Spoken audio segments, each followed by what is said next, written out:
tutorial is called How to Prepare Your Fabric for Punch Needle. Let's take a look at what may be in your kit. You could have something that's already stretched on a frame, like you see here, or you may just have a piece of the fabric that has been pre-serged around the edges, which is nice so that it doesn't unravel and it keeps it from fraying. And you may have some type of faux wooden hoop. All right? So it just depends, but if you have the frame, good news. It's already stretched, nice and taut. It's stapled to the wood itself, and you are good to go in starting to punch. This is what you want. It wants to feel like you're beating on a drum. You've already got that taken care of by having it on a pre-stretched, or having it pre-stretched on the frame. But in this case, where I actually have a faux frame, I've got to do just a couple of things that are going to help make sure that this is ready for punching. Now, after you have actually traced your design on here, let's just take that for an example, that this has already been traced on and you're ready to hoop it inside this hoop. So the first thing you want to do is go ahead and separate your two rings just by rolling it right off the hoop.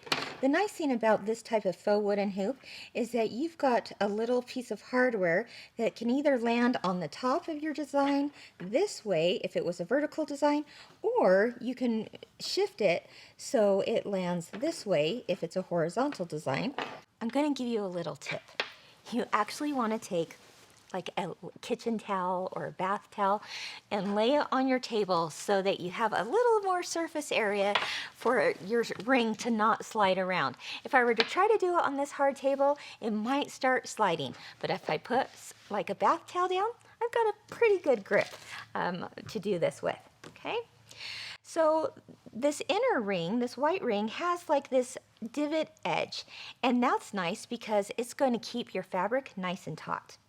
So I'm going to place it like, well, in this case, I'm going to place it horizontally because my bumblebee is at a horizontal direction, okay? So I'm going to do that way, and then this faux wooden hoop is bendable. So if my design, like the bumblebee here, is more of a horizontal direction, I'm going to stretch my hoop this way so that my hardware is found at the top. But if it is more of a design that is vertical in nature, then you're going to stretch it more into a vertical position with this at the top still. All right, so either way, you're good to go. Now, once I have traced my design, let's just say, for example, it's already been traced, all right, and I've placed it on my ring here, my inner ring. I just want to center the traced design on top of that. And then again, because it's horizontal, I'm going to stretch and roll this over the top of that inner ring, okay? So you're just going to want to be really patient with yourself, okay?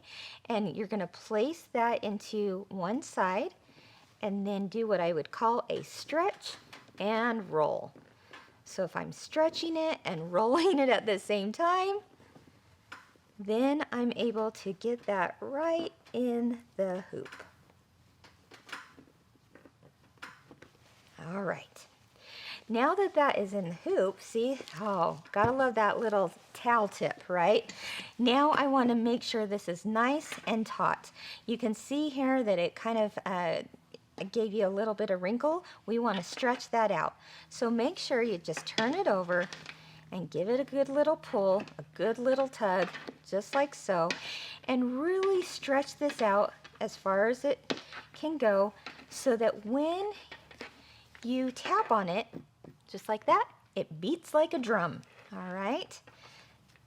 That means it's nice, it's tight, it's taut, and it's ready for punching.